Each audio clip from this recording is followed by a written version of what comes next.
바람이 유난히 차갑게 불어오던 12월의 어느 오후였습니다. 65세의 이도현은 서울 인사동 골목 깊숙한 곳에 자리한 작은 갤러리 앞에서 걸음을 멈췄습니다. 은퇴한 초등학교 교장 선생님이었던 그녀는 요즘 들어 부쩍 옛 기억에 자주 빠져들곤 했습니다.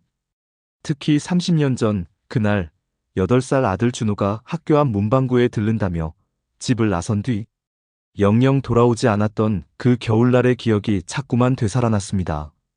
갤러리 유리창 너머로 흑백 사진 한 장이 그녀의 시선을 사로잡았습니다. 낡은 액자 속 사진에는 8살쯤 되어 보이는 남자아이가 찍혀 있었고 아이의 왼쪽 손목에는 금속 시계가 선명하게 보였습니다. 도연의 심장이 쿵하고 내려앉았습니다. 그 시계는 준호가 학교 백일장 대회에서 1등을 했을 때 상으로 받았던 것과 똑같아 보였습니다. 떨리는 손으로 갤러리 문을 밀고 들어가자 따뜻한 실내 공기가 얼굴을 감쌌습니다. 젊은 여직원이 반갑게 인사했습니다. 어서 오세요. 오늘 전시는 사진작가 장태호 선생님의 개인전입니다. 도연은 그 흑백 사진 앞으로 다가가 사진 아래 붙은 작은 설명문을 읽었습니다. 1989년 강원도 철암역에서 발견된 신원미상 아동. 당시 추정. 나이 8세. 기억상실 증세를 보였으나 보호자를 찾지 못했음.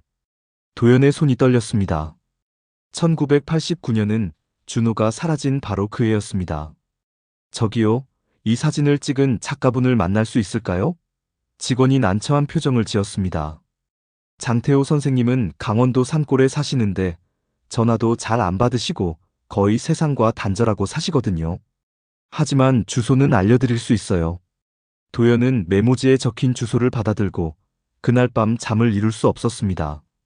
침대 옆 서랍을 열어 오래된 사진첩을 꺼냈습니다. 거기엔 준호의 마지막 모습이 담긴 사진들이 있었습니다. 8살 생일날 케이크 앞에서 웃고 있는 준호, 학교 운동회에서 달리기 하는 준호, 그리고 백일장 대회 시상식에서 상패와 함께 손목 시계를 받고 환하게 웃던 준호. 도연은 사진 속 시계를 손가락으로 쓰다듬었습니다. 갤러리에서 본 그 시계와 너무나 닮아 있었습니다. 다음 날 새벽 첫 기차를 타고 도연은 강원도로 향했습니다. 기차는 터널을 지나고 산을 넘어 점점 더 깊은 산골로 들어갔습니다. 철암역에 내렸을 때는 이미 해가 기울고 있었습니다. 역사는 낡고 한산했으며 대합실 벤치에는 노인 한 분만이 졸고 계셨습니다. 도연은 메모지의 주소를 보며 역 주변을 걸었습니다. 폐선로를 따라 조금 걸어가니 낡은 간판이 하나 보였습니다. 태호 사진관, 흑백 필름 현상. 사진관 문은 반쯤 열려 있었고 안에서는 희미한 불빛이 새어나왔습니다. 도연은 심호흡을 하고 문을 밀었습니다. 따르릉, 문에 달린 작은 종이 울렸습니다. 사진관 안은 좁았지만 아늑했습니다. 벽에는 수십 장의 흑백 사진들이 빼곡히 걸려 있었고 카운터 위에는 오래된 카메라들과 필름통들이 놓여 있었습니다. 현상액 냄새가 코끝을 스쳤습니다. 어서 오세요. 뒤편 암실에서 남자가 걸어 나왔습니다. 38살쯤 되어 보이는 남자는 검은색 티셔츠에 청바지 차림이었고 손에는 막 현상한 듯한 사진들을 들고 있었습니다. 도연의 시선이 그의 왼쪽 손목에 고정되었습니다. 거기에는 낡았지만 여전히 은은하게 빛나는 금속 시계가 차여 있었습니다. 초침은 멈춰 있었지만 시계의 뒷면에 새겨진 작은 글씨가 희미하게 보였습니다. 준호에게 엄마가. 도연의 입술이 파르르 떨렸습니다. 저, 혹시 그 시계 어디서 구하신 건가요? 남자는 자신의 손목을 내려다보며 담담하게 대답했습니다. 이거요? 글쎄요, 제가 기억하는 한 항상 제 손목에 있었어요. 누가 준 건지는 모르겠어요. 제가 어렸을 때 일은 거의 기억이 안 나거든요. 도연은 남자의 얼굴을 천천히 살폈습니다. 이마의 선, 코의 모양, 그리고 무엇보다 입을 다물었을 때 왼쪽 입꼬리가 살짝 올라가는 버릇. 모든 것이 준호를 닮아 있었습니다. 아니, 닮은 정도가 아니라 준호가 자랐다면 바로 이런 모습일 것 같았습니다. 실례지만 성함이 어떻게 되세요? 장태호입니다. 그런데 무슨 일로 오셨는지. 도연은 가방에서 사진 한 장을 꺼냈습니다. 서울에서 선생님 전시회를 봤어요. 이 사진 말이에요. 태호는 사진을 받아들고 잠시 들여다보다가 고개를 끄덕였습니다. 아, 이 사진이요. 제가 20살 때쯤 찍은 건데 사실 저 아이가 바로 저예요. 제가 8살 때 이 역에서 발견됐대요. 그전 기억은 하나도 없고요. 보육원에서 자라다가 고등학교 졸업하고 이 사진관을 물려받아서 지금까지 혼자 살고 있어요. 도연의 목이 메었습니다. 그럼 8살 이전 기억은 정말 아무것도 없으세요? 태호는 잠시 생각하더니 말했습니다. 가끔 꿈을 꿔요. 비 오는 날이고 누군가 제 손을 잡고 뛰는 꿈이요. 그리고 멀리서 종소리가 들리고요. 근데 깨고 나면 다 흐릿해져서 뭐가 뭔지 모르겠어요. 도연은 눈물을 참으며 물었습니다. 혹시 그 시계 뒷면을 본 적 있으세요? 태호는 시계를 풀어 뒤집었습니다. 희미하게 새겨진 글자가 보였습니다. 준호에게 엄마가. 태호의 표정이 굳었습니다. 이게 여기 있었네요. 한 번도 자세히 본 적이 없었는데. 준호가 누군지 아세요? 도연은 떨리는 목소리로 대답했습니다. 제 아들 이름이에요. 30년 전에 잃어버린. 사진관 안에 침묵이 흘렀습니다. 시계에 멈춘 초침만이 두 사람 사이의 시간을 가리키고 있었습니다. 그날 밤 도연은 역 근처 작은 여관에 묵었습니다. 잠들지 못하고 창밖을 바라보는데 멀리서 종소리가 들려왔습니다. 당, 당, 당. 6번의 종소리. 30년 전 준호가 사라진 그날 밤에도 이런 종소리가 들렸습니다. 학교 뒤편 작은 교회에서 울리던 저녁 6시 종소리. 도연은 눈을 감았습니다. 정말 혹시 태호가 준호라면, 그 멈춰있던 시간이 다시 흐를 수 있다면. 창밖 어둠 속에서 눈이 내리기 시작했습니다. 하얀 눈송이들이 조용히 세상을 덮어갔습니다. 마치 30년 전 그날 밤처럼. 이튿날 아침 도연은 일찍 일어나 사진관으로 향했습니다. 문을 열자 태호는 이미 암실에서 작업 중이었습니다. 빨간 불빛 아래서 그는 조심스럽게 이나지를 현상에게 담그고 있었습니다. 도연이 들어서자 태호는 고개를 들어 인사했습니다. 일찍 오셨네요. 어젯밤 잘 주무셨어요? 도연은 가방에서 오래된 사진첩을 꺼내 카운터 위에 조심스럽게 펼쳤습니다. 태호 씨, 이것 좀 봐주시겠어요? 태호는 손을 씻고 나와 사진첩을 들여다보았습니다. 첫 장에는 갓난아기 사진이 있었고, 다음 장에는 돌잔치 사진, 그 다음에는 유치원 입학 사진이 이어졌습니다. 모든 사진 속 아이는 밝게 웃고 있었습니다. 태호는 천천히 한 장 한 장 넘기며 사진들을 보았습니다. 6살 때 자전거를 처음 탄 날의 사진, 7살 생일날 케이크를 부는 사진, 그리고 8살 때 101장 대회에서 상을 받는 사진. 마지막 페이지에 도착했을 때 태호의 손이 멈췄습니다. 거기에는 한 여자가 남자아이를 꼭 안고 웃고 있는 사진이 있었습니다. 여자의 눈가에는 웃음기가 가득했고 아이는 어머니의 품에서 행복해 보였습니다. 사진 아래에는 작은 글씨로 날짜가 적혀 있었습니다. 1989년 11월 3일, 준호 8살 생일. 이게 마지막 사진이에요. 도연의 목소리가 떨렸습니다. 그로부터 한 달 뒤에 준호는 사라졌어요. 학교 끝나고 집에 오는 길에 문방구에 들른다고 했는데 그게 마지막이었어요.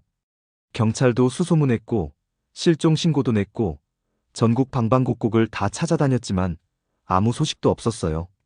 태호는 말없이 사진을 바라보았습니다. 그의 눈빛이 흔들리는 것을 도연은 놓치지 않았습니다. 혹시 이 아이가 기억나세요? 도연이 조심스럽게 물었습니다. 태호는 고개를 저었습니다. 기억은 안 나요. 하지만 이상하게 이 사진을 보면 가슴이 먹먹해지네요. 마치 제가 알아야 할 것 같은데 모르는 그런 느낌이요.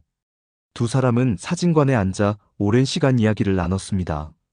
태호는 자신이 기억하는 가장 오래된 순간부터 이야기하기 시작했습니다. 제가 처음 기억하는 건 이 역의 대합실이에요. 비가 억수같이 내리는 밤이었고 영무원 할아버지가 저를 발견하셨대요. 축 늘어져서 벤치에 누워 있었다고 하더라고요. 옷은 흠뻑 젖어 있었고 신발도 한 짝밖에 신고 있지 않았대요. 영무원 할아버지가 이름을 물어도 대답을 못했고 집이 어딘지도 몰랐어요. 경찰에 신고했지만 실종 신고가 된 아이 중에 저와 일치하는 케이스가 없었대요. 그래서 보육원으로 가게 됐고요. 도연은 조용히 들으며 고개를 끄덕였습니다. 그럼 이름은 누가 지어준 거예요? 보육원 원장 선생님이요. 제가 발견된 곳이 철암역이라 성은 근처 산 이름인장을 따서 장씨로 정하셨고 이름은 크게 잘하라고 태호라고 지어주셨어요. 그렇게 저는 장태호가 됐어요. 그럼 보육원에서 어떻게 지냈어요? 처음엔 힘들었어요. 밤마다 악몽을 꿨거든요. 비 오는 소리, 종소리, 그리고 누군가의 목소리. 엄마, 엄마 하고 부르는 소리가 들리는데 그게 제 목소린지 다른 사람 목소린지도 모르겠어요. 깨고 나면 베개가 눈물로 젖어 있었어요. 도연의 눈에서 눈물이 흘러내렸습니다. 태호는 당황해서 휴지를 건넸습니다. 괜찮으세요? 제가 슬픈 얘기를 해서. 아니에요. 도연은 눈물을 닦으며 말했습니다. 제 아들도 비 오는 날 사라졌거든요. 그날따라 소나기가 갑자기 쏟아졌어요. 저는 학교에서 준호를 데리러 가려고 우산을 들고 뛰어갔는데 학교 앞 문방구 아주머니가 준호는 벌써 혼자 출발했다고 하더라고요. 집까지는 10분 거리였는데 준호는 끝내 도착하지 않았어요. 태호는 자신의 손목 시계를 내려다보았습니다. 이 시계 말이에요. 가끔 이상한 일이 일어나요. 분명 멈춰 있는데 어떤 날은 갑자기 째깍거리며 움직이기 시작해요. 그러다가 또 멈추고요. 시계 수리점에 가져가 봤는데 기계적으론 아무 문제가 없대요. 그냥 제 기분에 따라 움직이는 것 같다고 하더라고요. 준호도 그랬어요. 도연이 말했습니다. 시계를 너무 아껴서 특별한 날에만 차고 다녔어요. 평소엔 서랍에 소중히 보관했다가 시험 보는 날이나 소풍 가는 날에만 꺼내서 찼죠. 그날도 차고 있었어요. 사라진 그날도.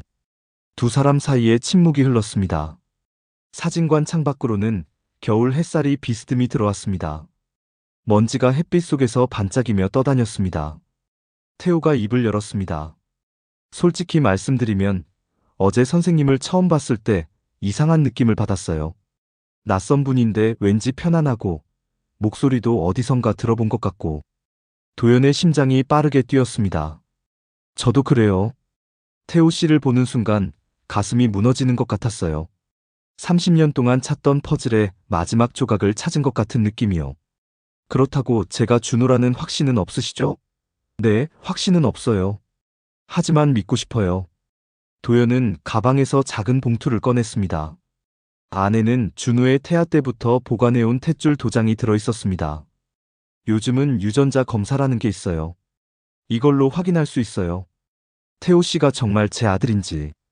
태호는 봉투를 물끄러미 바라보다가 고개를 끄덕였습니다. 해봐요. 저도 알고 싶어요. 제가 누구인지, 어디서 왔는지. 두 사람은 그날 오후 군청 보건소로 갔습니다. 유전자 검사 샘플을 채취하는 데는 5분도 걸리지 않았습니다. 간호사는 결과가 나오려면 일주일 정도 걸린다고 했습니다. 보건소를 나서는 길에 태호가 물었습니다.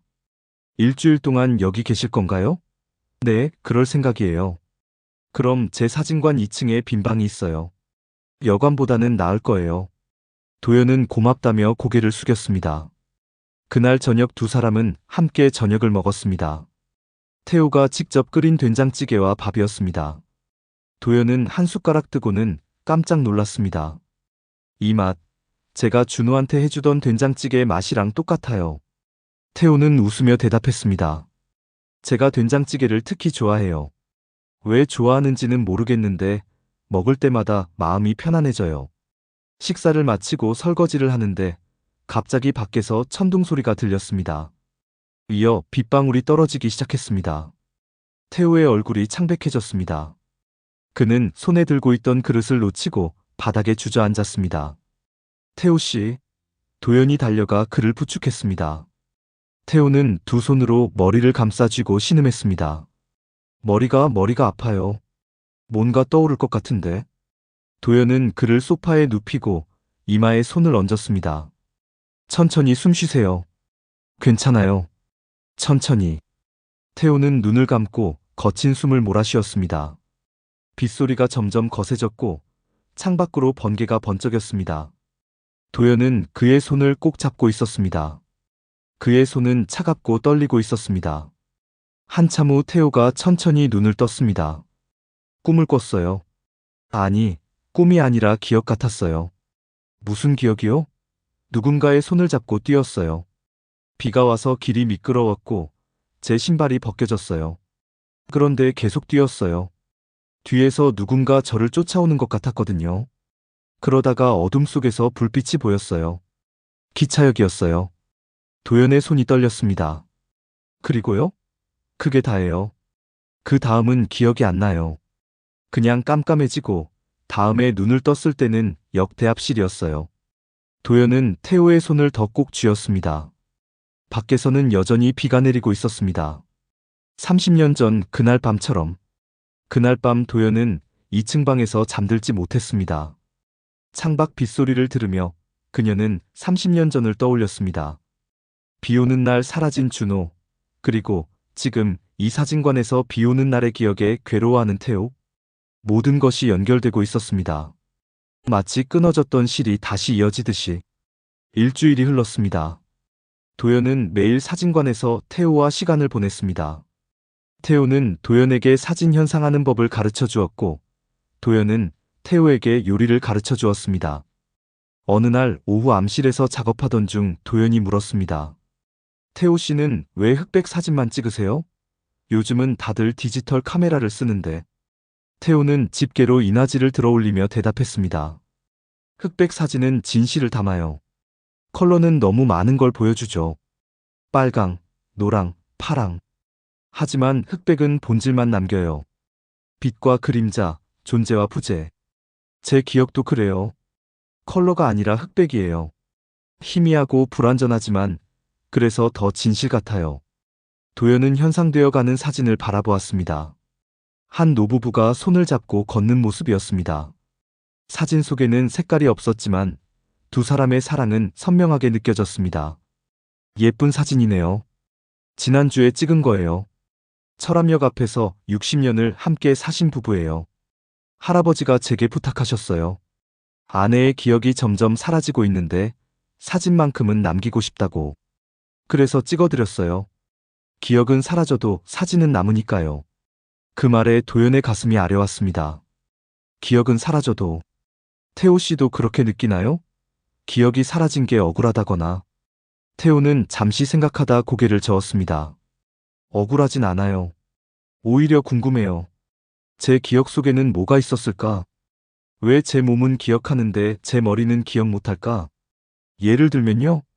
예를 들면 된장찌개요. 처음 끓여봤을 때부터 자연스럽게 했어요. 된장 푸는 양, 물 붓는 타이밍, 두부 넣는 순서. 누가 가르쳐 준 적도 없는데 손이 알아서 움직였어요. 그리고 자전거도 그래요. 처음 타본 날 한 번도 넘어지지 않았어요. 몸이 기억하고 있었던 거죠.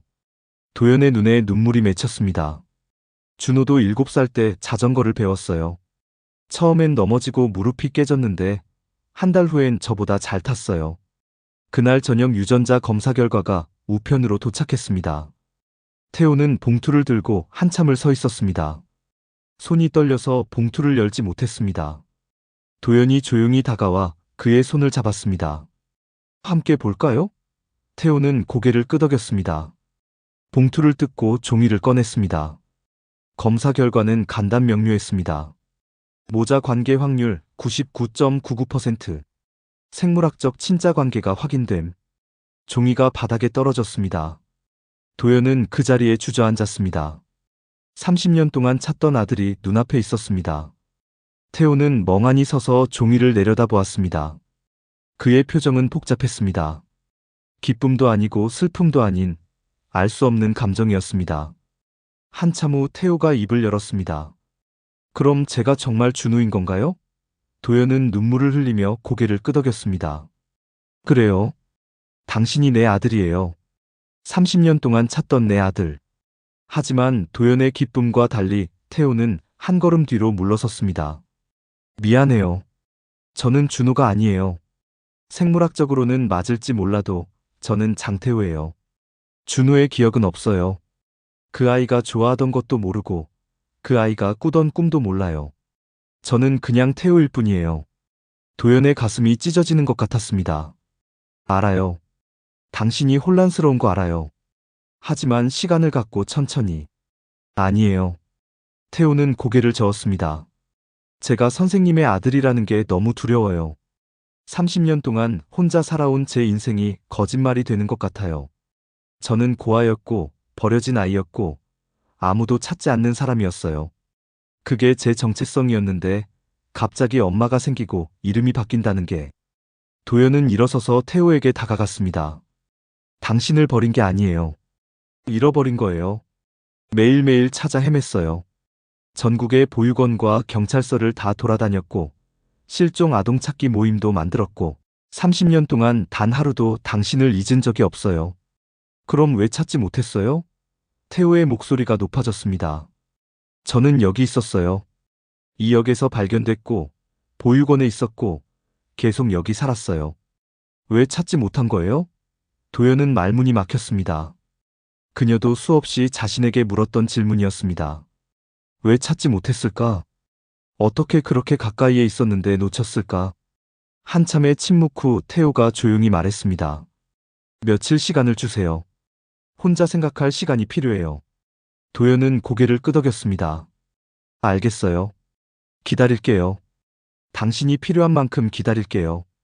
그날 밤 태호는 사진관 문을 잠그고 혼자 암실에 틀어박혔습니다. 그는 오래된 필름들을 꺼내 하나하나 현상하기 시작했습니다. 자신이 어렸을 때 찍은 사진들, 보육원에서의 사진들, 혼자 이 사진관을 운영하며 찍은 수많은 사진들. 사진 속의 자신은 항상 혼자였습니다. 생일날도 명절날도 크리스마스에도 언제나 혼자였습니다. 그런데 지금 누군가 자신을 찾아왔습니다. 자신을 아들이라고 부르는 사람이. 태호는 자신의 손목 시계를 내려다보았습니다. 준호에게 엄마가. 시계는 여전히 멈춰 있었습니다. 그는 시계를 귀에 가져다 댔습니다. 아무 소리도 들리지 않았습니다. 그날 밤 꿈에서 태호는 다시 비 오는 길을 뛰고 있었습니다. 하지만 이번엔 조금 더 선명했습니다. 자신의 손을 잡고 있는 사람이 보였습니다. 여자였습니다. 얼굴은 보이지 않았지만 따뜻한 손이었습니다. 그리고 그 여자가 말했습니다. 준호야, 놓치지 마. 엄마 손 꼭 잡아. 꿈에서 깬 태호는 눈물을 흘리고 있었습니다.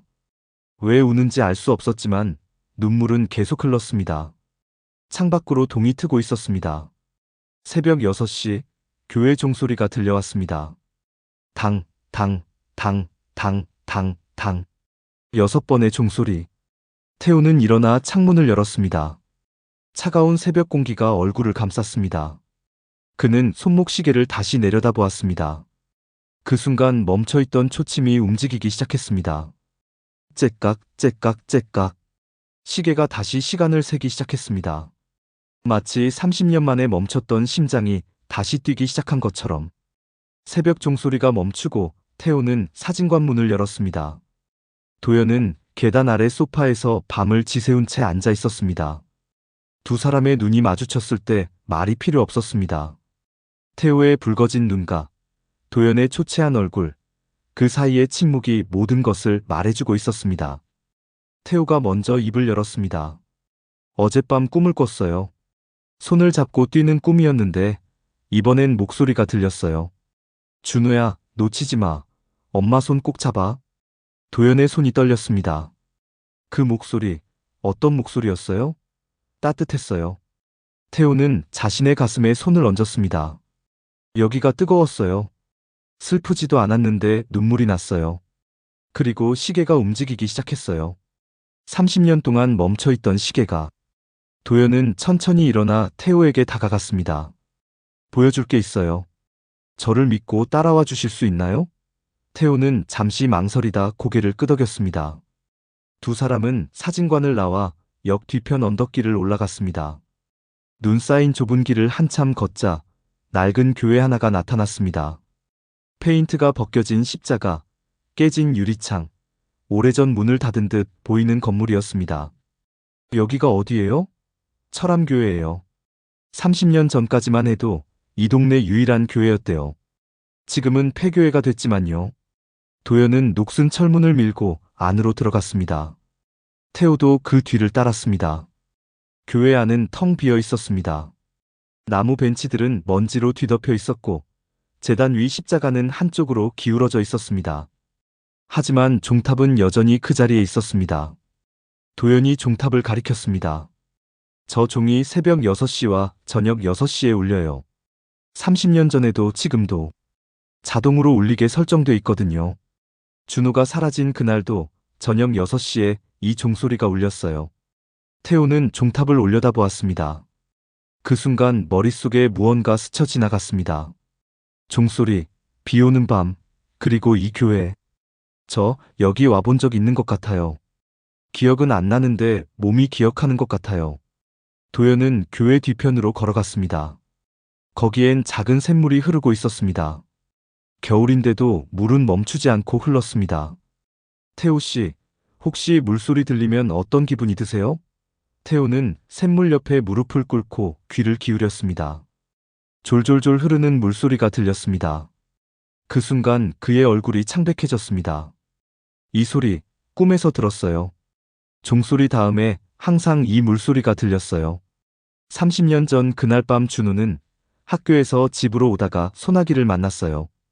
도연의 목소리가 떨렸습니다. 평소에 다니던 큰 길이 공사 중이어서 아이들은 이 교회 뒤 샛길로 다녔어요.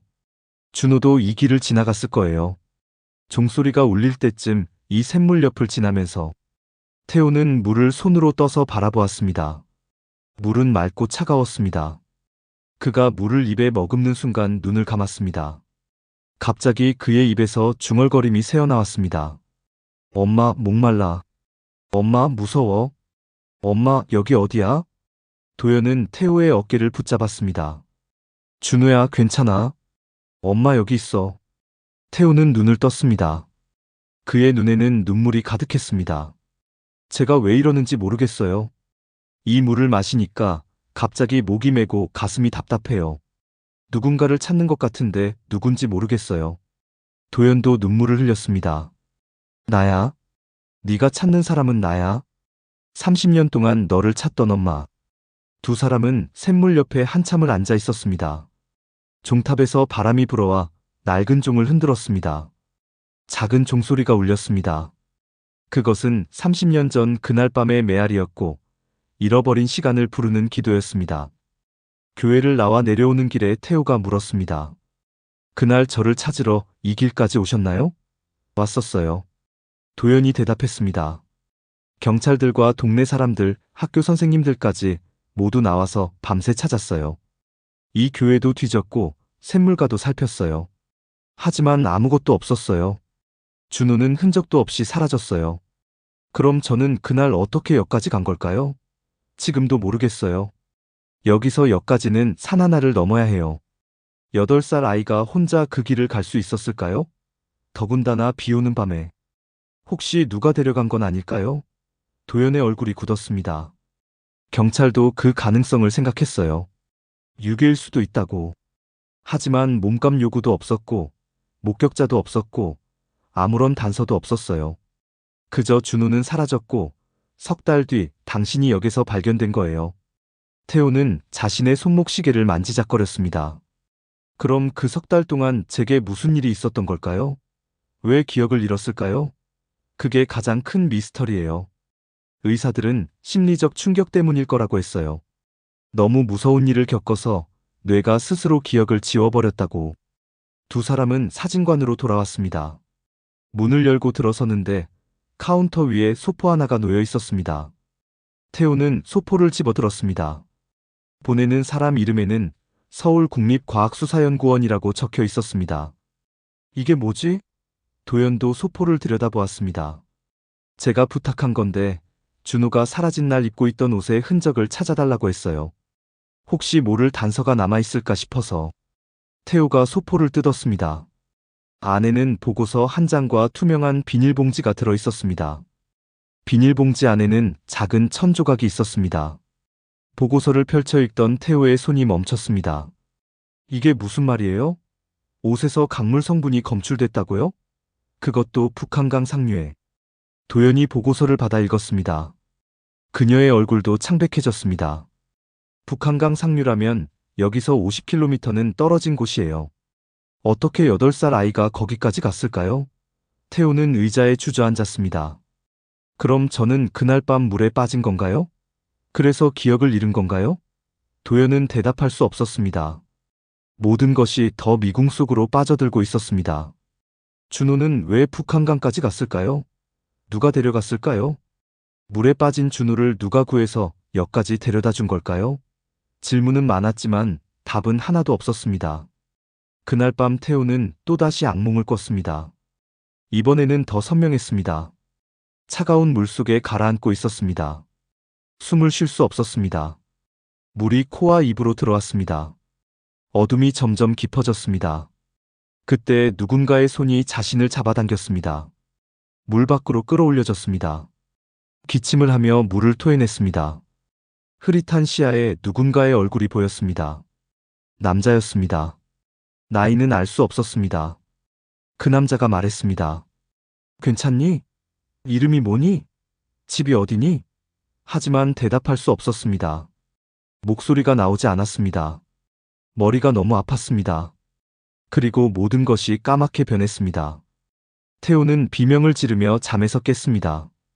온몸이 땀으로 젖어 있었습니다. 문이 벌컥 열리며 도연이 뛰어들어왔습니다. 태호 씨, 괜찮아요? 태호는 숨을 헐떡이며 말했습니다. 봤어요. 저를 구해준 사람을. 그 사람이 저를 물에서 건졌어요. 그리고 뭔가 물어봤는데 대답을 못했어요. 그 다음은 기억이 안 나요. 도연은 태호의 손을 잡았습니다. 천천히 기억해봐요. 그 사람 얼굴이 보였어요? 잘 모르겠어요. 흐릿했어요. 하지만 한 가지는 확실해요. 그 사람이 저를 역까지 데려다 줬을 거예요. 그 사람이 아니었으면 저는 죽었을 거예요. 창밖으로 다시 종소리가 들려왔습니다. 새벽 6시였습니다. 태호는 창문을 열었습니다. 차가운 공기와 함께 물소리도 희미하게 들려왔습니다. 종소리와 물소리, 그 사이 어딘가에 30년 전의 진실이 숨어 있었습니다. 그리고 그 진실은 천천히, 아주 천천히 수면 위로 떠오르고 있었습니다. 며칠 후 태호는 이상한 증상을 느끼기 시작했습니다. 가슴이 불규칙하게 뛰었고 숨이 가빠졌습니다. 사진을 현상하다가 갑자기 어지러워 주저앉기도 했습니다. 도연이 걱정스럽게 물었습니다. 병원에 가봐야 하는 거 아니에요? 괜찮아요. 그냥 요즘 잠을 잘 못 자서 그런 것 같아요.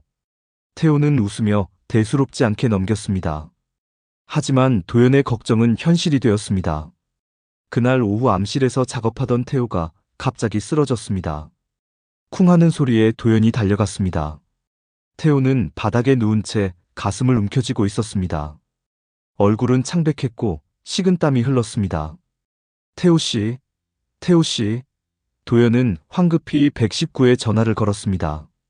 구급차가 도착하기까지 10분이 걸렸지만 도연에게는 1시간처럼 느껴졌습니다. 그녀는 태호의 손을 잡고 계속 말을 걸었습니다. 버텨요. 조금만 버텨요. 구급차가 올 거예요. 태호는 희미하게 눈을 뜨고 도연을 바라보았습니다. 그의 입술이 움직였습니다. 엄마. 그 한마디를 남기고 태호는 의식을 잃었습니다. 도연의 눈에서 눈물이 쏟아졌습니다. 30년 만에 처음 들은 그 호칭, 엄마. 구급차는 태호를 싣고 시내 큰 병원으로 향했습니다. 도연도 함께 탔습니다. 응급실에 도착하자 의사들이 태호를 응급실로 옮겼습니다. 도연은 복도에서 기다려야 했습니다. 1시간이 지나고 2시간이 지났습니다. 복도 의자에 앉아있는 도연의 손은 계속 떨렸습니다. 마침내 의사가 나왔습니다. 중년의 남자 의사는 피곤한 표정이었습니다. 보호자 되시나요? 네, 어머니입니다. 도연은 떨리는 목소리로 대답했습니다. 환자분이 급성 심근경색으로 쓰러지셨습니다. 지금 당장 수술이 필요한데 문제가 있습니다. 환자분의 혈액형이 RH-B형이거든요. 희귀 혈액형이라 혈액 수급이 어렵습니다. 다행히 지금 응급 혈액은 확보했지만 수술 중에 더 필요할 수 있어서요. 보호자분 혈액형이 어떻게 되시나요? 저도 RH-B형입니다. 도연이 즉시 대답했습니다. 의사의 눈이 커졌습니다. 정말요? 그럼 정말 다행이네요. 수혈 동의하시겠습니까? 네, 당연하죠. 얼마든지 뽑아가세요.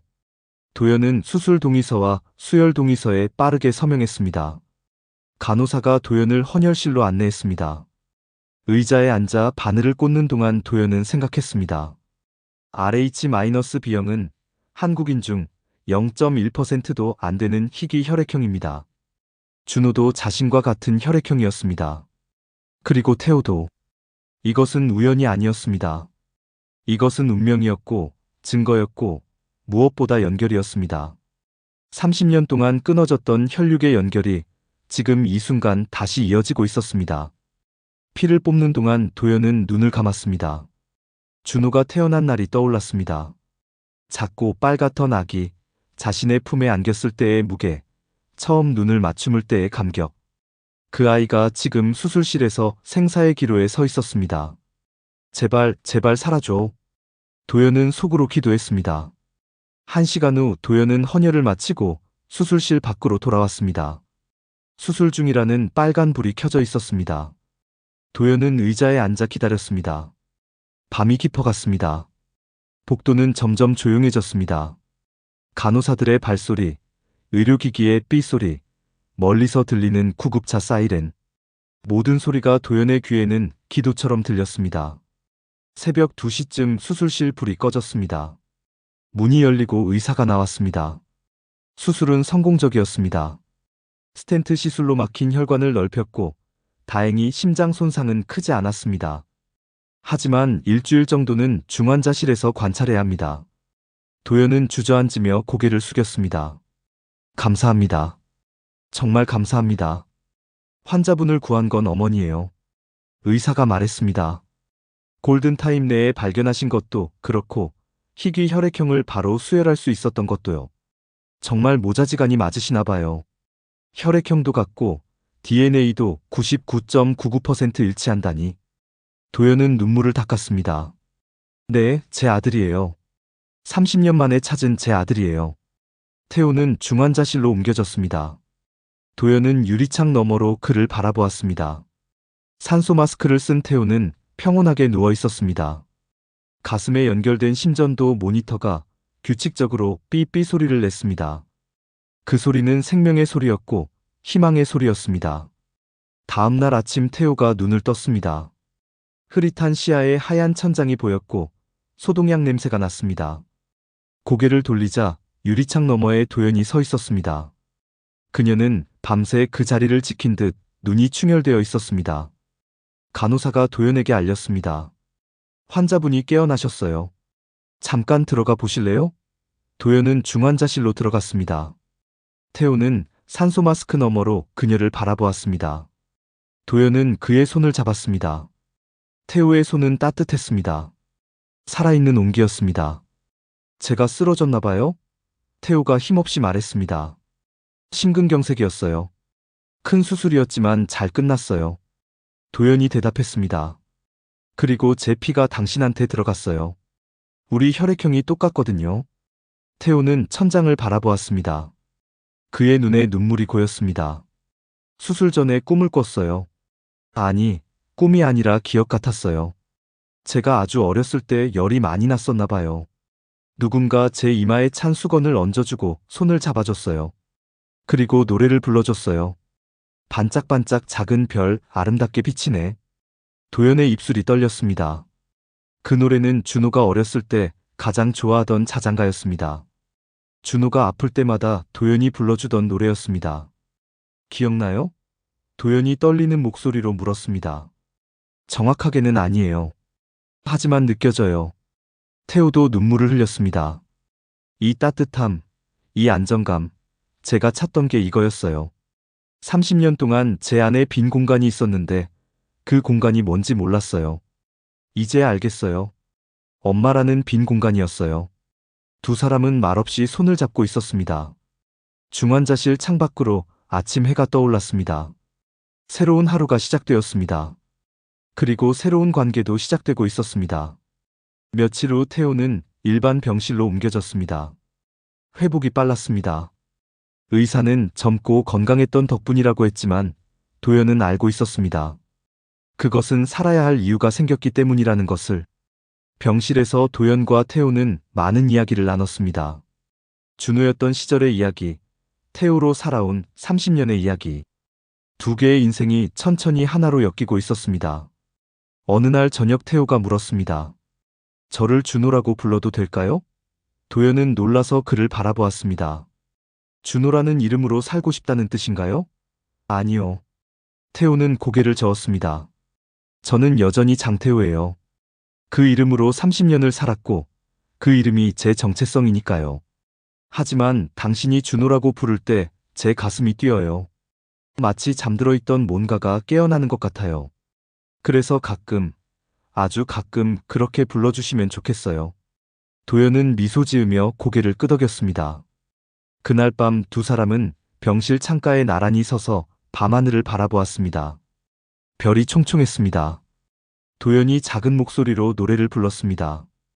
반짝반짝 작은 별 아름답게 비치네. 태호도 따라 불렀습니다. 동쪽 하늘에서도 서쪽 하늘에서도. 두 사람의 목소리가 겹쳐졌습니다. 그것은 30년 만에 이어진 자장가였고 새로 시작되는 가족의 노래였습니다. 태호가 태어난 날은 따뜻한 봄날이었습니다. 겨울 내내 얼어있던 땅에서 새싹이 돋아나고 철암역 주변의 나무들도 연두빛으로 물들기 시작했습니다. 사진관으로 돌아온 태호는 한동안 문을 열지 못했습니다. 그저 카운터에 앉아 창밖을 바라보기만 했습니다. 도연이 조심스럽게 물었습니다. 괜찮아요? 네. 태호는 고개를 끄덕였습니다. 그냥 모든 게 달라 보여요. 이 사진관도, 저 거리도, 심지어 제 손도요. 다시 태어난 기분이에요. 그날 오후 사진관 문을 두드리는 소리가 들렸습니다. 도연이 문을 열자 20살쯤 되어 보이는 젊은 여자가 서 있었습니다. 긴 머리에 청바지를 입은 여자는 수줍게 웃으며 인사했습니다. 안녕하세요. 장태호 씨 계신가요? 태호가 카운터에서 일어났습니다. 지민아, 왔구나. 지민이라는 여자는 안으로 들어와 태호를 보더니 깜짝 놀랐습니다. 아저씨, 많이 야위셨어요. 병원에 계셨다고 들었는데 괜찮으세요? 이제 괜찮아. 태호는 도연을 가리켰습니다. 지민아, 이분은 이도연 선생님이시고 나의 태호는 잠시 머뭇거렸습니다. 나의 어머니야. 지민의 눈이 커졌습니다. 어머니요? 아저씨 고아라고 하셨잖아요. 맞아. 나도 최근에 알게 됐어. 긴 이야기야. 도연이 지민에게 손을 내밀었습니다. 처음 뵙겠습니다. 태호 씨와는 어떤 사이세요? 지민은 수줍게 악수했습니다. 저는 대학에서 사진학을 전공하고 있어요. 작년에 아저씨 전시회를 보고 반해서 여름방학 때 여기 와서 일주일 동안 배웠어요. 그때부터 아저씨를 스승님처럼 따르고 있어요. 태호가 웃으며 말했습니다. 지민이는 재능이 있어. 흑백 사진의 감성을 잘 이해하더라고. 지민은 가방에서 작은 상자를 꺼냈습니다. 아저씨, 이거 드리려고 왔어요. 겨울 방학 때 고향집 다락방을 정리하다가 할아버지 유품에서 찾았어요. 오래된 필름들인데 아저씨가 관심 있으실 것 같아서요. 태호는 상자를 받아 열었습니다. 안에는 먼지 쌓인 필름통들이 가득했습니다. 1980년대 것으로 보이는 낡은 필름들이었습니다. 지민이 설명했습니다. 저희 할아버지가 옛날에 사진 사셨거든요. 여기 철암역 근처에서 동네 사진관을 하셨는데 10년 전에 돌아가셨어요. 이 필름들은 현상하지 못한 채 보관돼 있던 거예요. 태호의 손이 떨렸습니다. 혹시 너희 할아버지 성함이 어떻게 되시니? 박영수요. 왜요? 태호는 도연을 바라보았습니다. 도연도 그 이름을 알아차렸습니다. 박영수는 30년 전 이 사진관의 원래 주인이었습니다. 태호에게 사진관을 물려준 바로 그 사람이었습니다. 태호가 지민에게 물었습니다. 혹시 네 할아버지가 나를 어떻게 아셨는지 들은 적 있니? 지민은 고개를 저었습니다. 잘 모르겠어요. 할아버지가 돌아가시기 전에 이 사진관을 아저씨한테 물려줬다는 것만 알아요. 왜 아저씨한테 물려주셨는지는 말씀 안 하셨대요. 태호는 필름통을 하나 집어들었습니다. 1989년 11월이라고 적혀 있었습니다. 준호가 사라진 그달이었습니다. 이거 현상해도 될까? 태호가 지민에게 물었습니다. 네, 그러려고 가져온 거예요. 아저씨가 현상하시면 뭔가 의미 있는 사진이 나올 것 같았어요. 태호는 필름통들을 들고 암실로 들어갔습니다. 도연과 지민도 따라 들어갔습니다.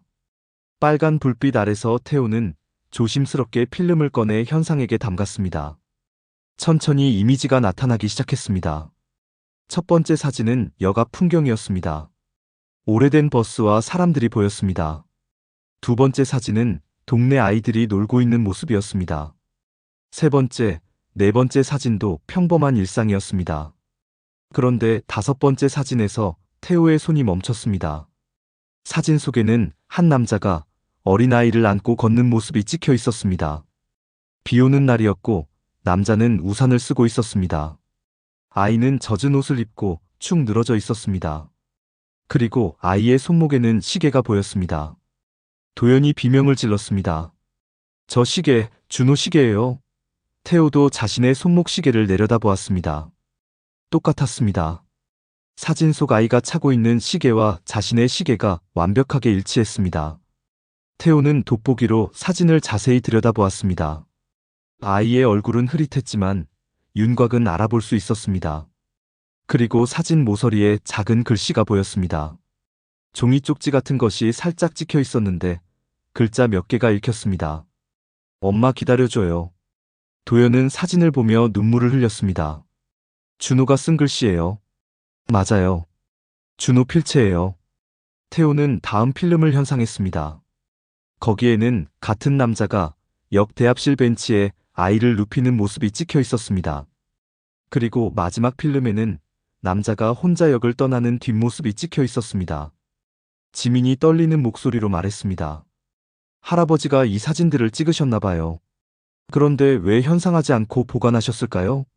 도연이 대답했습니다. 증거로 남겨둔 거예요. 이 사진 속 남자가 준호를 데려온 사람이에요. 태호는 사진 속 남자를 뚫어지게 바라보았습니다. 얼굴은 모자와 우산에 가려져 잘 보이지 않았습니다. 하지만 한 가지는 분명했습니다. 이 남자가 자신을 구한 사람이었습니다. 물에 빠진 자신을 건져서 역까지 데려온 사람. 그럼 이 남자를 찾으면 모든 걸 알 수 있겠네요. 지민이 말했습니다. 30년 전 일이에요. 태호가 고개를 저었습니다. 이 남자가 지금 어디 있는지 어떻게 찾죠? 도연은 사진들을 다시 들여다보았습니다. 그리고 한 가지를 발견했습니다. 남자의 옷주머니에서 삐져나온 작은 명찰 같은 것이 보였습니다. 확대해서 보니 글자가 희미하게 읽혔습니다. 북한강 수자원공사. 도연의 심장이 빨리 뛰었습니다. 북한강이요? 검사 결과에서 나온 강물 성분도 북한강이었잖아요. 이 남자가 북한강에서 일하는 사람이었나 봐요. 태호는 사진을 가슴에 꼭 안았습니다. 그럼 이 사람이 저를 강에서 건진 거예요. 왜 경찰에 신고하지 않고 역에 두고 갔는지는 모르겠지만 알아내야 해요. 도연이 단호하게 말했습니다. 이 사람을 찾아야 해요. 그 사람만이 진실을 알고 있어요. 그날 밤 세 사람은 사진관에 모여 앉아 계획을 세웠습니다. 지민은 할아버지의 오래된 장부와 기록을 뒤져보기로 했습니다. 혹시 그 남자에 대한 정보가 남아있을지도 몰랐습니다. 도연은 북한강 수자원공사에 연락해서 30년 전 직원 명단을 확인하기로 했습니다. 태호는 계속 필름을 현상하며 더 많은 단서를 찾기로 했습니다. 창밖으로 달이 떠올랐습니다. 보름달이었습니다. 밝은 달빛이 사진관을 환하게 비췄습니다. 태호는 창가에 서서 달을 바라보았습니다. 30년 전 그날 밤에도 이런 달이 떠 있었을까요? 물속에서 허우적대던 자신을 비춘 달빛은 어땠을까요? 그리고 자신을 구해준 그 남자는 지금 어디서 무엇을 하고 있을까요? 태호는 주머니에서 작은 종이 쪽지를 꺼냈습니다. 사진 속에 찍혔던 그 쪽지를 확대해서 인화한 것이었습니다. 거기에는 어린아이의 서툰 글씨로 이렇게 적혀 있었습니다. 엄마 기다려줘요. 곧 돌아갈게요. 준호. 태호는 쪽지를 가슴에 품었습니다. 30년 전 준호는 엄마에게 돌아가려 했습니다. 하지만 길을 잃고 강에 빠졌고 기억을 잃었습니다. 그렇게 30년이 흘렀습니다. 하지만 이제 약속을 지킬 때가 왔습니다. 늦었지만 이제라도 돌아갈 수 있습니다. 엄마 곁으로. 다음 날 아침 도연은 북한강 수자원공사에 전화를 걸었습니다. 몇 번의 연결 끝에 인사팀 직원과 통화할 수 있었습니다. 도연은 사정을 설명했습니다. 1989년 11월경 근무하셨던 직원 명단을 확인할 수 있을까요? 제 아들의 실종 사건과 관련이 있을 것 같아서요. 직원은 난처한 목소리로 답했습니다. 30년 전 기록이라 시간이 좀 걸릴 것 같습니다. 개인정보 보호 문제도 있고요. 하지만 경찰의 협조 요청을 받으면 가능할 것 같습니다. 도연은 바로 철암경찰서로 향했습니다. 오래된 2층 건물의 경찰서는 한적했습니다. 민원실에서 나이 지긋한 경찰관이 도연을 맞았습니다. 무슨 일로 오셨습니까? 30년 전 실종 사건 재조사를 요청하고 싶습니다. 도연은 가방에서 서류들을 꺼냈습니다. 유전자 검사 결과, 병원 기록, 그리고 박영수 할아버지가 찍은 사진들. 경찰관은 서류들을 꼼꼼히 살펴보았습니다. 그의 표정이 점점 진지해졌습니다. 이게 정말 30년 전 사건이란 말입니까? 네. 1989년 11월 3일 제 아들 이준호가 실종됐고 석 달 후 2역에서 신원미상 아동으로 발견됐습니다. 그 아이가 바로 지금 이 동네 사진관을 운영하는 장태호 씨입니다. 경찰관은 놀란 표정을 지었습니다. 장태호 씨를요? 제가 알기론 고아 출신으로 알고 있었는데. 유전자 검사 결과가 여기 있습니다. 도연이 서류를 가리켰습니다. 99.99% 친자 관계로 확인됐습니다. 그리고 이 사진들을 보세요. 분명 누군가 제 아들을 강에서 건져서 역에 데려다 놓은 거예요. 이 사람을 찾아야 합니다. 경찰관은 한참을 생각하더니 고개를 끄덕였습니다. 알겠습니다.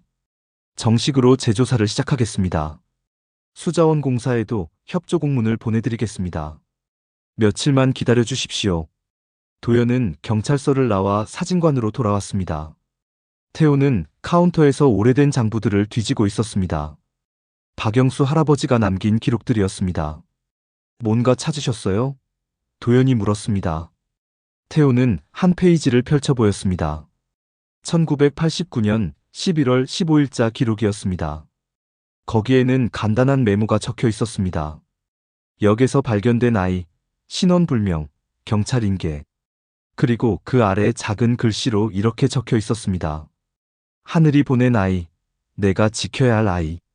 도연의 가슴이 먹먹해졌습니다. 박영수 할아버지는 알고 계셨던 거예요. 누군가 당신을 데려온 걸. 그래서 사진을 찍어두신 거예요. 증거로. 그런데 왜 경찰에 사진을 주지 않으셨을까요? 태호가 고개를 가우뚱했습니다. 모르겠어요. 하지만 할아버지는 저를 보육원에 보낸 뒤에도 계속 찾아오셨어요. 명절 때마다 용돈도 주시고 제가 고등학교 졸업할 때는 이 사진관을 물려주셨어요. 마치 손자처럼 대해주셨죠. 도연은 창밖을 바라보았습니다. 박영수 할아버지는 진실을 알고 있었지만 말하지 않았습니다. 왜일까요? 혹시 사진 속 남자를 보호하려고 한 걸까요? 아니면 다른 이유가 있었을까요? 그날 저녁 지민이 사진관으로 찾아왔습니다. 그녀의 손에는 낡은 일기장이 들려 있었습니다. 할아버지 유품을 정리하다가 찾았어요. 1989년 일기예요. 세 사람은 일기장을 펼쳤습니다. 11월 15일자 일기를 찾았습니다. 오늘 역에서 이상한 일이 있었다. 비 오는 밤에 한 남자가 축 늘어진 아이를 안고 왔다. 남자는 아이를 벤치에 눕히고는 황급히 떠났다. 나는 재빨리 카메라를 들고 몇 장 찍었다. 아이는 젖은 옷을 입고 있었고 손목에는 시계를 차고 있었다. 주머니에서 작은 쪽지가 나왔다.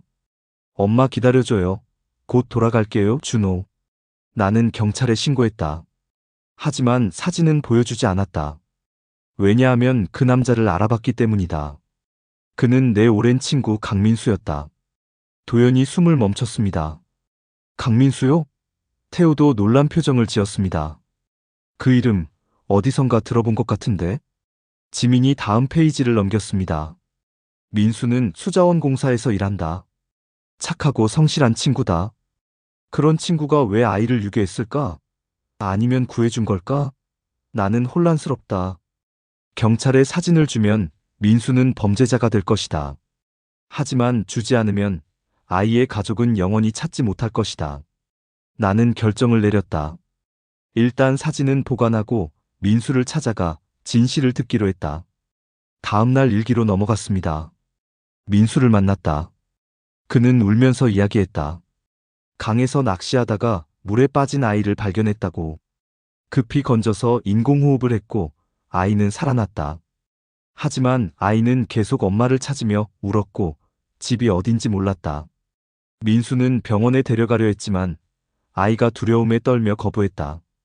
그래서 가까운 역에 데려다주고 역무원에게 부탁하려 했던 거라고. 하지만 역에 도착했을 때 아이는 이미 기절해 있었다.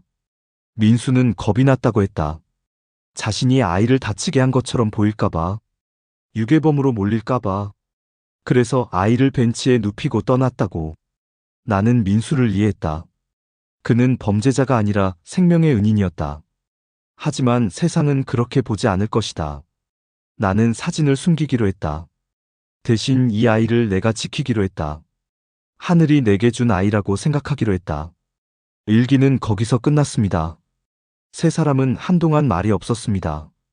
태호가 먼저 입을 열었습니다. 그럼 저를 구해준 사람은 강민수라는 분이었고 그분은 범죄자가 아니라 은인이었던 거네요. 도연은 복잡한 표정을 지었습니다. 하지만 그분이 경찰에 신고했더라면 준호는 바로 집으로 돌아올 수 있었을 텐데. 30년을 헤매지 않아도 됐을 텐데. 아니에요. 지민이 조용히 말했습니다.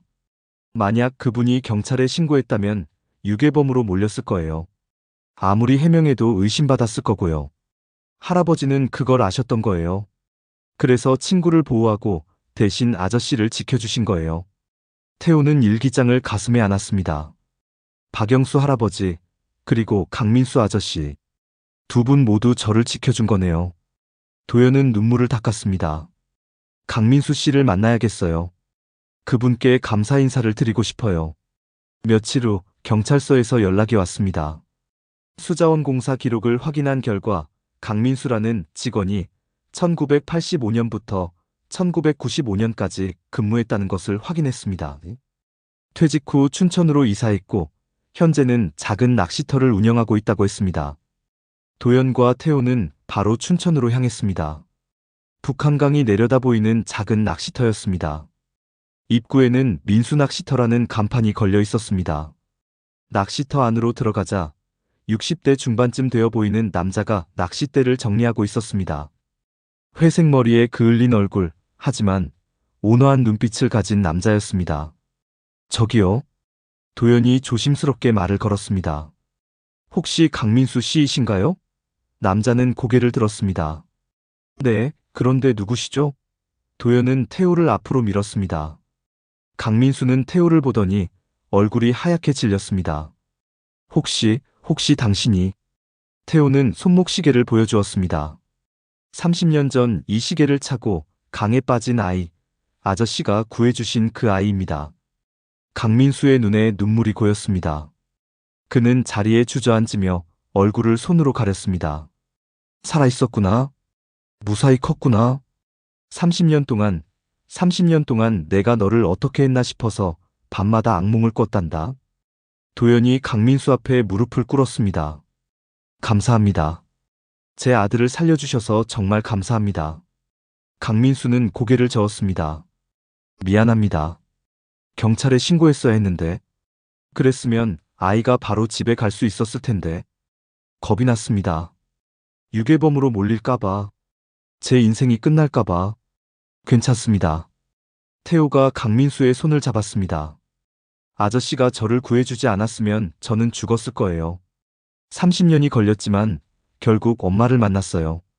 그러니 괜찮아요. 세 사람은 낚시터 평상에 앉아 오랜 시간 이야기를 나눴습니다. 강민수는 그날 밤의 이야기를 자세히 들려주었습니다. 소나기가 쏟아지던 날 강에서 낚시하다가 물살에 떠내려오는 작은 몸을 발견했던 것, 물속으로 뛰어들어 아이를 건졌던 것, 인공호흡을 하며 제발 살아달라고 빌었던 것, 그리고 아이가 숨을 쉬기 시작했을 때의 안도감. 하지만 아이는 이름도 주소도 기억하지 못했습니다. 계속 엄마만 찾으며 울었습니다. 강민수는 병원으로 데려가려 했지만 아이가 낯선 사람을 무서워하며 떨었습니다. 그래서 가장 가까운 역으로 데려가 역무원에게 부탁하려 했던 것입니다. 하지만 역에 도착했을 때 아이는 충격으로 기절해 있었습니다. 강민수는 두려웠습니다. 자신이 범인으로 몰릴 것 같았습니다. 그래서 아이를 벤치에 조심스럽게 눕히고 떠났습니다. 그 후로 30년 동안 그는 그날 밤을 후회하며 살았습니다. 도연은 강민수의 손을 꼭 잡았습니다. 아저씨 덕분에 제 아들이 살았어요. 그것만으로 충분해요.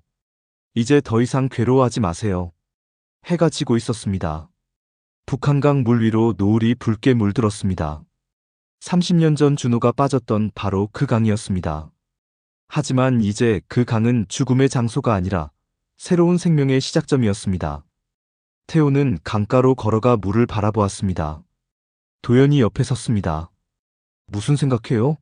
30년 전 제가 이 물속에 있었다는 게 신기해요.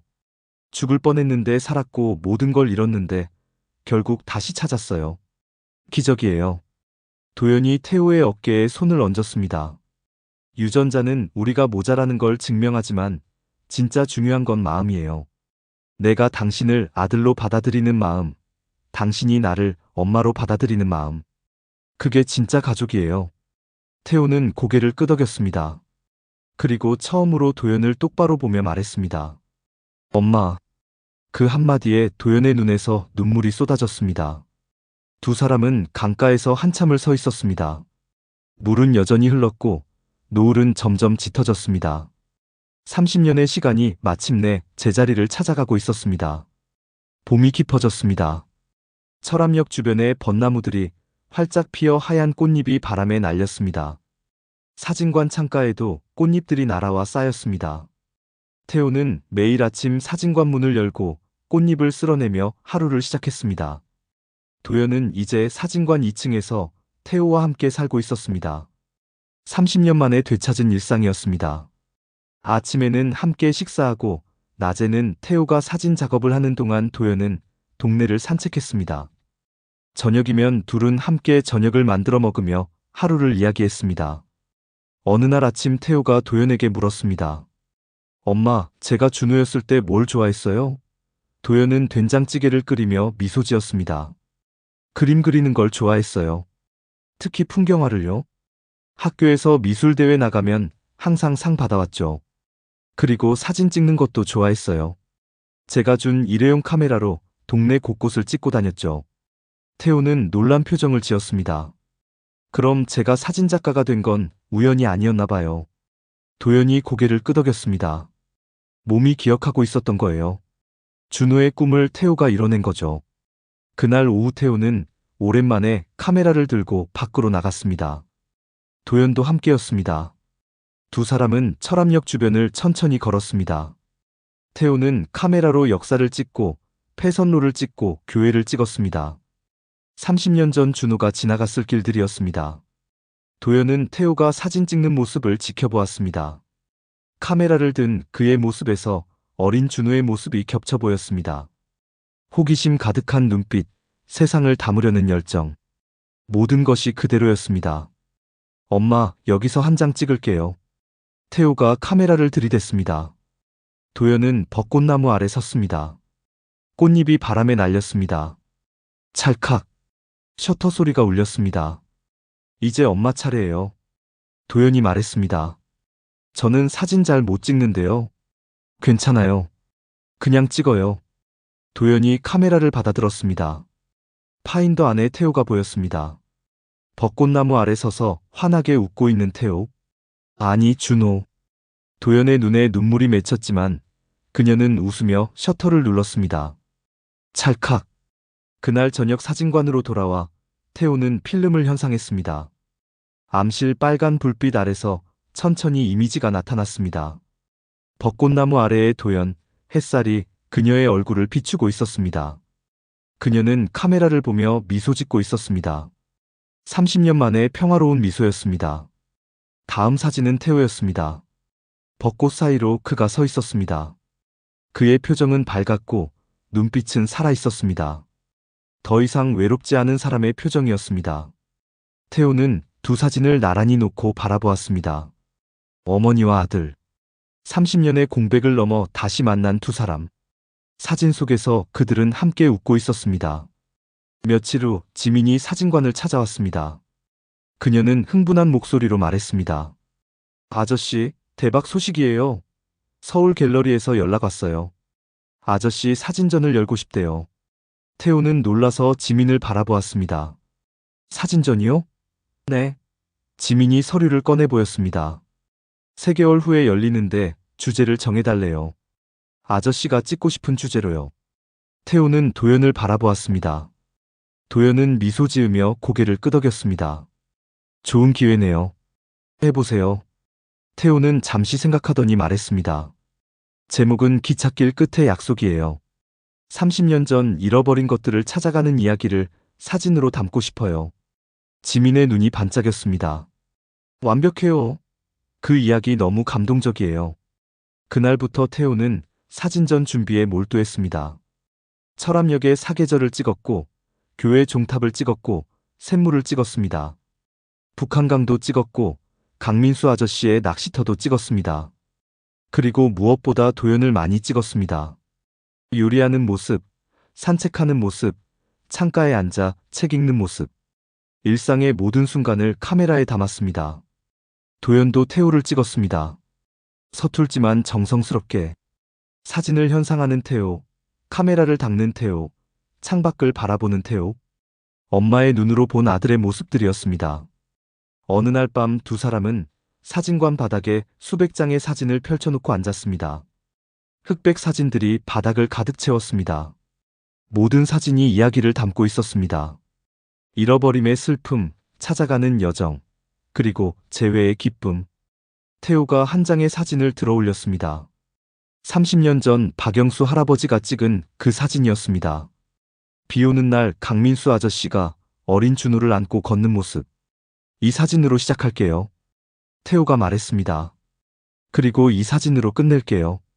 그가 다른 사진을 집어들었습니다. 벚꽃나무 아래 도연과 태호가 함께 서서 웃고 있는 사진이었습니다. 지민이 찍어준 사진이었습니다. 시작과 끝. 도연이 중얼거렸습니다. 30년의 여정이 한 권의 사진첩이 되는 거네요. 태호는 고개를 끄덕였습니다. 그리고 이건 제 이야기이기도 하지만 수많은 실종 가족들의 이야기이기도 해요. 기다리는 사람들, 찾는 사람들, 그리고 돌아오는 사람들의 이야기요. 석 달 후 서울 갤러리에서 사진전이 열렸습니다. 개막식 날 많은 사람들이 찾아왔습니다. 사진을 좋아하는 사람들, 태호의 작품을 아는 사람들, 그리고 실종 가족들. 갤러리 벽에는 60장의 흑백 사진이 걸렸습니다. 각각의 사진 아래에는 짧은 글이 적혀 있었습니다. 30년 전 이 아이는 강에 빠졌습니다. 한 남자가 그를 구했습니다. 아이는 기억을 잃었습니다. 하지만 시계는 멈추지 않았습니다. 한 여자가 30년을 기다렸습니다. 종소리가 그들을 다시 부르고 물소리가 그들을 다시 이었습니다. 피는 진실을 말했고 마음은 진실을 믿었습니다. 기찻길 끝에서 약속이 지켜졌습니다. 늦었지만 돌아왔습니다. 잃어버렸지만 찾았습니다. 끝난 것 같았지만 다시 시작되었습니다. 이것은 한 모자의 이야기입니다. 하지만 이것은 모든 기다림의 이야기입니다. 사람들은 사진을 보며 눈물을 흘렸습니다. 어떤 이는 자신의 이야기 같다고 했고, 어떤 이는 희망을 얻었다고 했습니다. 개막식이 끝나고 도연과 태호는 갤러리 밖으로 나왔습니다. 서울거리는 붐볐지만 두 사람에게는 고요했습니다. 엄마. 태호가 불렀습니다. 네. 도연이 대답했습니다. 30년 기다려줘서 고마워요. 도연은 태호의 손을 잡았습니다. 나도 고마워. 돌아와줘서. 두 사람은 손을 잡고 거리를 걸었습니다.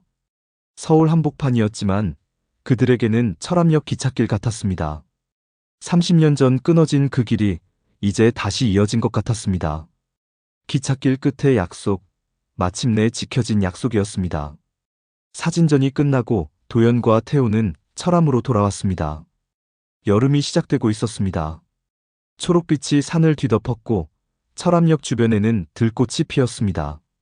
사진관은 예전보다 손님이 많아졌습니다. 사진전 소식을 듣고 찾아오는 사람들이었습니다. 어떤 이들은 사진을 찍으러 왔고, 어떤 이들은 그저 태호의 이야기를 듣고 싶어서 왔습니다. 태호는 모든 손님을 정성껏 맞았습니다. 한 장 한 장 사진을 찍을 때마다 그는 생각했습니다. 이 사진이 누군가에게는 마지막 기록이 될 수도 있고, 누군가에게는 유일한 증거가 될 수도 있다고. 그래서 더욱 신중하게 셔터를 눌렀습니다. 어느 날 오후 낯선 부부가 사진관을 찾아왔습니다. 60대 부부는 지쳐 보였습니다. 남자가 조심스럽게 입을 열었습니다. 저희 딸이 10년 전에 실종됐습니다. 아직도 찾고 있어요. 선생님 사진전 이야기를 듣고 희망을 가지고 싶어서 왔습니다. 태호는 부부를 의자에 앉혔습니다. 도연이 차를 내왔습니다. 부부는 딸의 사진을 보여주었습니다. 20살 여대생이었던 딸은 등산을 갔다가 돌아오지 않았다고 했습니다. 10년 동안 찾아다녔지만 아무 소식도 없었습니다. 포기하고 싶지만 포기할 수 없다고 했습니다. 도연이 부부의 손을 잡았습니다. 저도 30년을 기다렸어요. 힘들었지만 포기하지 않아서 결국 찾았어요. 희망을 놓지 마세요. 부부는 눈물을 흘렸습니다. 정말 찾을 수 있을까요? 모르죠. 태호가 솔직하게 대답했습니다. 하지만 기다리는 것 자체가 사랑이에요. 그 사랑이 있는 한 딸부는 혼자가 아니에요. 부부는 한참을 앉아 있다가 일어났습니다. 떠나기 전 여자가 도연에게 물었습니다. 어떻게 30년을 버텼어요? 도연은 창밖을 바라보며 대답했습니다. 매일 아침 눈을 뜰 때마다 생각했어요. 오늘은 준호를 만날 수도 있다고. 그 생각이 저를 살게 했어요. 부부가 떠나고 사진관에는 다시 고요가 찾아왔습니다. 태호가 도연에게 물었습니다. 정말 매일 그렇게 생각하셨어요? 도연은 고개를 끄덕였습니다. 처음 10년은 확신이었어요. 분명 살아있을 거라고, 분명 찾을 거라고. 다음 10년은 희망이었어요. 혹시 모르니까 계속 찾아야 한다고. 마지막 10년은 기도였어요.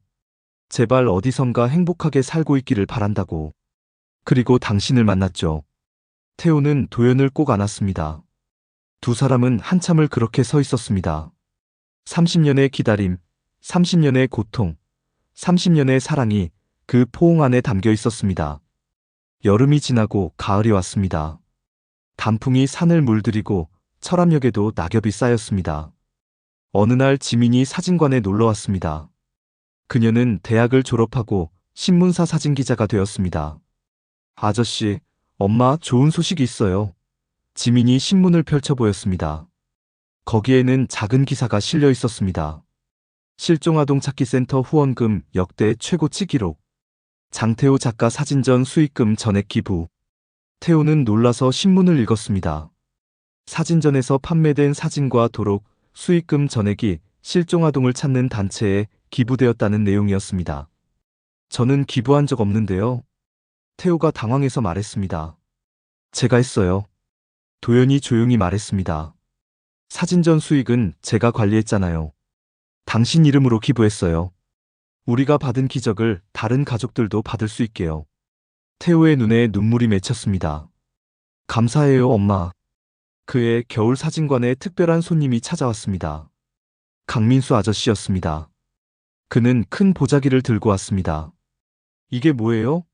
태호가 물었습니다. 강민수는 보자기를 풀었습니다. 안에는 낡은 나무 액자가 들어 있었습니다. 액자 안에는 태호가 어렸을 때 그린 그림이 있었습니다. 30년 전 강에서 태호를 구한 날 주머니에서 떨어진 그림이었다고 했습니다. 젖어서 거의 지워졌지만 희미하게 그림이 남아 있었습니다. 집 한 채와 나무 한 그루 그리고 엄마와 아들이 손을 잡고 있는 그림. 제가 간직하고 있었습니다. 강민수가 말했습니다. 언젠가 이 그림의 주인을 찾을 수 있을 거라고 믿었어요. 이제 돌려드립니다. 도연은 그림을 보며 울었습니다. 준호가 유치원 때 그린 그림이었습니다. 가족 그리기 숙제였고 준호는 엄마와 자기를 그렸습니다. 그림 아래에는 서툰 글씨로 적혀 있었습니다. 우리 엄마 세상에서 제일 좋아요. 태호도 그림을 만져보았습니다. 30년 전 자신이 그린 그림. 기억은 나지 않지만 마음은 기억하고 있었습니다. 이 그림을 그릴 때의 행복한 마음을. 세 사람은 사진관에 앉아 오랜 시간 그림을 바라보았습니다. 그 그림은 단순한 그림이 아니었습니다. 그것은 약속이었고 희망이었고 무엇보다 사랑이었습니다. 눈이 내리기 시작했습니다. 철암역의 첫눈이었습니다. 하얀 눈송이들이 조용히 세상을 덮어갔습니다. 도연과 태호는 사진관 밖으로 나와 눈을 맞았습니다. 30년 전 준호가 사라진 날도 이렇게 눈이 왔습니다. 하지만 이제는 슬픈 기억이 아니었습니다. 새로운 시작의 기억이었습니다. 엄마, 저 눈사람 만들고 싶어요. 태호가 어린아이처럼 말했습니다. 도연은 웃으며 고개를 끄덕였습니다. 두 사람은 눈밭에서 눈사람을 만들었습니다. 작은 눈사람과 큰 눈사람, 모자 눈사람. 완성된 눈사람을 보며 태호가 말했습니다. 30년 전 제가 집에 돌아갔다면 엄마와 이렇게 눈사람을 만들었을까요? 도연이 대답했습니다. 당연하죠. 매년 겨울마다 만들었을 거예요. 그럼 이제부터라도 매년 만들어요. 약속해요. 약속. 두 사람은 새끼손가락을 걸었습니다. 30년 만에 이뤄진 약속, 그리고 앞으로 계속될 약속. 그날 밤 사진관에서 작은 파티가 열렸습니다. 지민, 강민수 아저씨, 그리고 동네 이웃들이 모였습니다. 도연이 준비한 음식들이 테이블에 가득했습니다. 된장찌개, 불고기, 잡채, 그리고 케이크. 촛불을 켜고 태호가 소원을 빌었습니다. 눈을 감은 그의 얼굴은 평화로웠습니다. 무슨 소원 빌었어요? 지민이 물었습니다. 태호는 도연을 바라보며 미소 지었습니다. 비밀이에요. 하지만 이미 이뤄진 소원이에요. 파티가 끝나고 모두가 떠난 후 도연과 태호는 사진관에 둘만 남았습니다. 도연이 오래된 상자를 하나 꺼냈습니다. 이거 줄게. 상자를 열자 안에는 작은 옷들이 접혀 있었습니다. 준호가 어렸을 때 입던 옷들이었습니다. 30년 동안 도연이 간직해온 것들이었습니다. 이제 이 옷들은 필요 없어요. 도연이 말했습니다. 당신은 더 이상 8살 준호가 아니니까. 당신은 38살 태우고 그걸로 충분해요. 하지만 추억으로 간직하고 싶어요. 태호가 작은 티셔츠 하나를 꺼내 들었습니다. 파란색 티셔츠에는 로봇 그림이 그려져 있었습니다. 이거 제가 좋아했나 봐요. 왜 그런지 모르겠는데 익숙해요. 가장 좋아했던 옷이에요. 도연이 말했습니다. 빨래할 때마다 입겠다고 울었죠. 두 사람은 웃었습니다. 그리고 함께 옷을 정리했습니다. 과거를 정리하는 것이 아니라 과거를 받아들이는 작업이었습니다. 그날 밤 잠들기 전 태호는 창밖을 바라보았습니다. 눈은 그쳤지만 세상은 하얗게 덮여 있었습니다. 달빛이 눈 위에 반짝였습니다. 손목 시계를 보니 자정이었습니다. 시계는 여전히 째깍거리며 움직이고 있었습니다. 30년 동안 멈췄다 움직이기를 반복하던 시계가 이제는 멈추지 않았습니다. 계속 앞으로 나아가고 있었습니다. 태호는 시계를 귀에 가까이 댔습니다. 째깍째깍 규칙적인 소리가 들렸습니다. 그 소리는 시간의 소리이자 생명의 소리였습니다. 문득 어린 시절의 기억 한 조각이 떠올랐습니다. 엄마의 품에 안겨 심장 소리를 듣던 기억. 똑똑똑 뛰는 엄마의 심장 소리가 자신을 안심시켜주던 기억. 그 심장 소리와 시계 소리가 똑같았습니다. 태호는 미소 지었습니다. 모든 것이 제자리를 찾아가고 있었습니다. 봄이 다시 왔습니다. 1년 만의 봄이었지만 태호에게는 31년 만의 첫 봄 같았습니다. 벚꽃이 다시 피었고 철암역은 하얀 꽃잎으로 뒤덮였습니다. 도연과 태호는 손을 잡고 기찻길을 걸었습니다. 폐선로였지만 그들에게는 가장 아름다운 길이었습니다. 이 길의 끝에 뭐가 있을까요? 태호가 물었습니다. 모르죠. 도연이 대답했습니다. 하지만 함께 걸어가면 알게 되겠죠. 두 사람은 계속 걸었습니다. 기찻길은 길고 구불구불했지만 두 사람은 천천히 걸었습니다. 서두를 필요가 없었습니다. 이제 시간은 충분했으니까요. 30년을 잃어버렸지만 앞으로는 매일이 선물이었습니다. 하늘에서 꽃잎이 떨어졌습니다. 하얀 꽃잎들이 두 사람의 머리와 어깨에 내려앉았습니다. 봄의 축복이었습니다. 멀리서 종소리가 들렸습니다. 6번의 종소리. 30년 전에도 울렸고 지금도 울리는 그 종소리. 하지만 이제 그 소리는 이별의 종소리가 아니었습니다. 재회의 종소리였고 시작의 종소리였습니다. 태호는 걸음을 멈추고 도연을 바라보았습니다. 엄마. 네.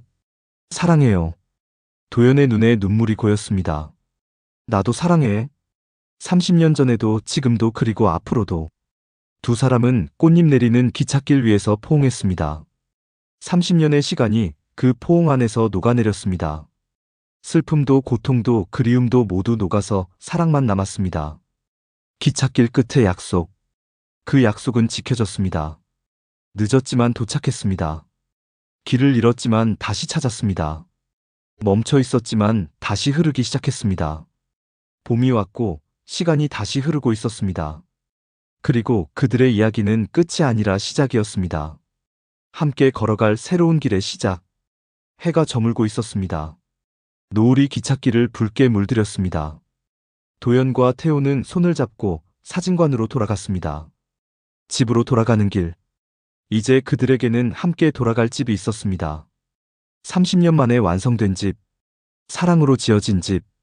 문을 열고 들어서는 태호의 손목에서 시계가 반짝였습니다. 여전히 째깍거리며 시간을 세고 있었습니다. 멈추지 않고 계속 앞으로 나아가고 있었습니다. 잃어버린 시간을 되찾은 것이 아니었습니다. 새로운 시간을 선물 받은 것이었습니다.